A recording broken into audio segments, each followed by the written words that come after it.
What's going on, guys? Anakin back again today for finally my solo Star Wars story review. And I just want to get out of this personally, like just as a pure hardcore Star Wars fan with all this stuff behind me, where all this stuff you cannot see around in this special set that I'm in.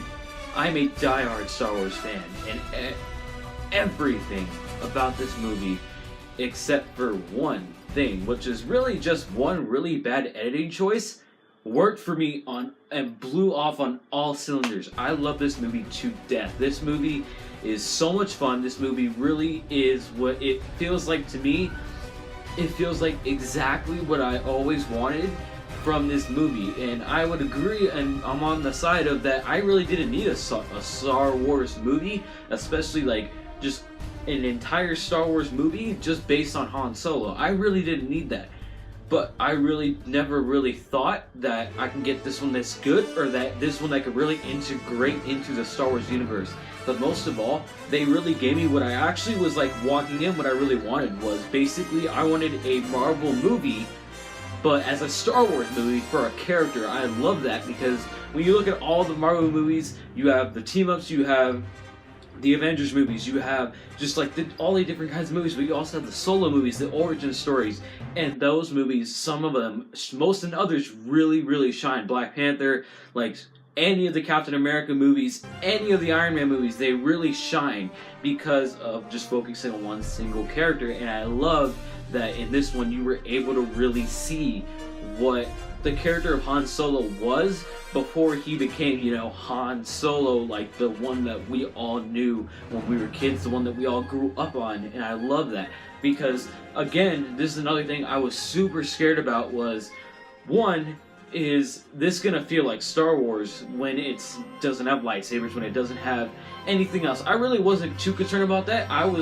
My second concern, which was the biggest one, I was really concerned on whether Alden Ehrenreich could actually convince me that he was Han Solo, and I didn't need a Han Solo impersonation. I did not need a Harrison Ford.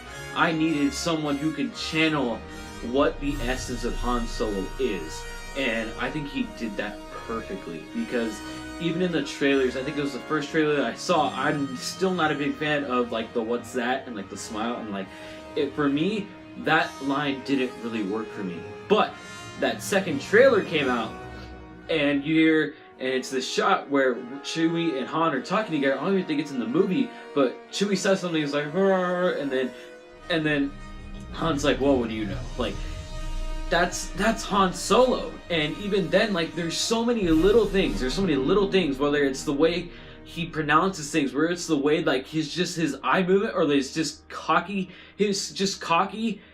personality, and to think, like, I'm gonna do it like I saw my friends Needles do this one time, like, I can do it.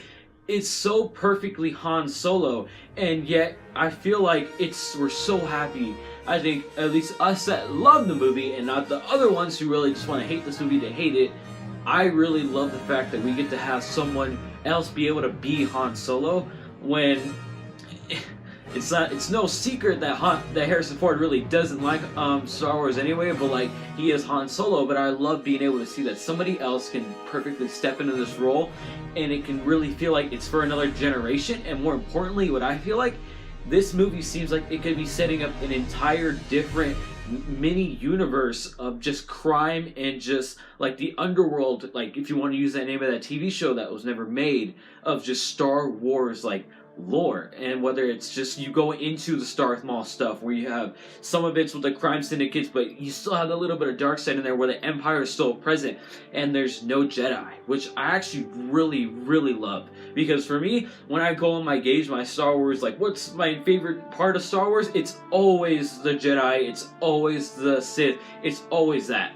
But I also do love the actual Star Wars part of it as well. But being able to see this type of Star Wars is so cool because we get to see, not this time we don't see a big galactic world, we don't see anything like that, we don't see a politicians kind of war over trade federations. No, we get to see a criminal underworld. Like, you don't really see a war, but you can feel the tension between different crime syndicates and them trying so hard not to upset the other. What I really love is, again, I love the story basically of how Han Solo became Han Solo, because again, one of my fears about this movie is I was hoping that Kira was going to be a love interest, but she turned out being a love interest.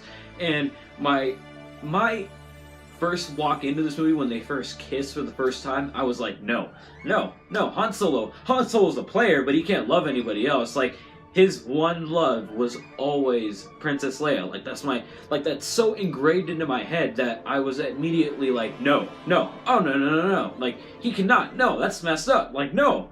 But then I got into more of the movie, I got into more of Kira's character, and I really grew to love what Emilia Clarke did with this character, because what she did with this character was allow every single audience member being able to look at her one way, and then by the end of the movie you'd be able to get to really understand that if you really look deep into it, she's not really trying to be the villain or the bad guy to go out Darth Maul or keep running the syndicate that is just terrorizing the galaxy. You can see that she's looking out for Han, and that the entire arc of the movie for her is that she loves Han Solo, but she knows that Han's too dumb to realize what she has to do to keep him safe. And I love that we get able to see her, like, the conflict between her. Like, she wants to run off with Han, but she can't. She knows that if she runs off with Han, they'll both kill her, and they'll kill Han as well. And they'll kill anybody else that goes in their way, including Lando, including Chewie, including Beckett. So, her choice at the end where she could just run off with Han after she kills Raiden Voss, but no, she goes and stands up to Darth Maul, and she does that. At first, I was confused. I'm like, oh, she just left because she's a bad guy. No, she did that so that she could still save Han. And to think that throughout this entire movie that Han's just too dumb to realize that he's actually being the one that's saved, I think that is genius, and I loved it. Now, going over other characters, I love Lando. Freaking Childish Gambino can kill at this role. Seriously, the first time we hear Lando on screen, it sounds exactly like Billy Dee Williams, and I'm glad that he gave that in there, but I'm also glad that he let his inner Donald Glover kind of come out, like, throughout it, because, like, at first I was like, it sounds a little bit of an impersonation. It's a good impersonation, but I don't know if I want that. And then they kind of toned it back, and then they just let it be his own. I loved it.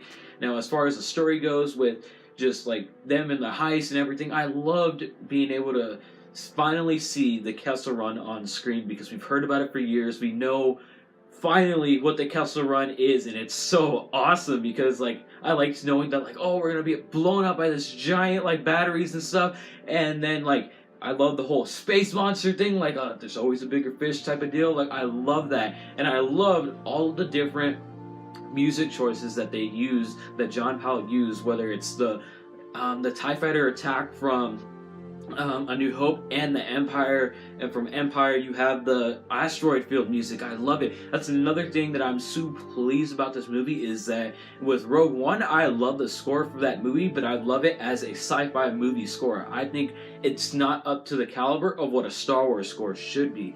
But with this one, I can love it because he knew where to throw in Star Wars music, and he knew when to throw in new stuff. And I also love that John Williams finally completed his, like, saga of character themes with a solo theme, and the solo theme is so awesome. I love the Han Solo theme. So, like, you get to hear that, and you get to hear these classic Millennium Falcon scores throughout the entire movie. I love it. And going off of Chewie was so awesome in this movie. Seeing how they first met for the first time was awesome as well. Being able to see them have to fight it out at first, and then, like, the like, finally get to hear, like, him speak, like, and know really how they're able to, like, communicate, and that he's able to actually understand him. Like, I love it. And just their dynamic, learning the beginnings of their dynamic was awesome. There's still a couple things we didn't get answered, like as far as the Han Solo mythology, like the life debt or anything like that. There's arguments that we probably did see it. But for a lot of this stuff, they answered a lot of our Han Solo questions, like when he was in the Empire, how he got out of the Empire, how he got into be a smuggler. Like, we got that all answered, and I'm perfectly satisfied when it comes to this Star Wars movie. And I think that for everybody who really doesn't like this movie, who didn't go see it when it came out, look, I know what it's like to have to be an advocate for movies that nobody likes. I am a proud DC movies fan. DCEU is my stuff. I love Suicide Squad. I love Justice League. I love Batman vs. Superman. If there's anything that I've learned, is that it sucks. It really sucks for those people who do not like those movies, for those people who do not like Star Wars, who do not like this movie, because honestly, I think Ron Howard, the director, or one of them, said it best.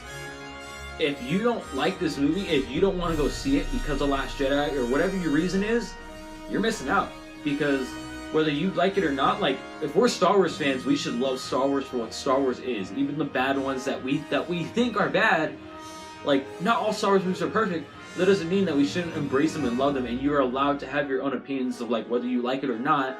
But, like, from my point of view, like, I love this movie, but please don't let our fandom, our Star Wars fandom, most of all, be tainted by rude criticisms, harassment of other actors or actresses, or just hate comments and whatever, all of the bad stuff that is going on in the Star Wars fan community right now.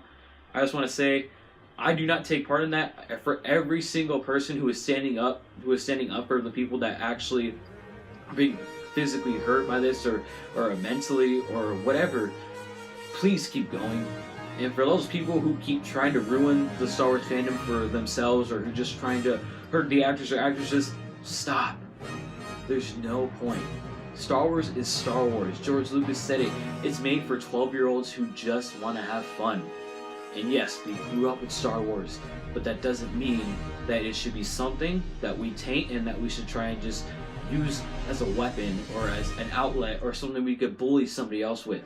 That's not what Star Wars is about. That's not what Star Wars should be. This is a form of escapism, and that should be our only way, if we have nothing else to look through in this world, than to sit on and watch a movie that takes us to a galaxy far, far away where we don't have to think about anything else. That's all I gotta say. I love this movie. I love the Star Wars, all of these 41 years that is given us.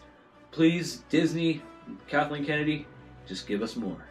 Because I know that you are not Warner Brothers, and I know that you guys play your cards smart. I'll see you guys next time.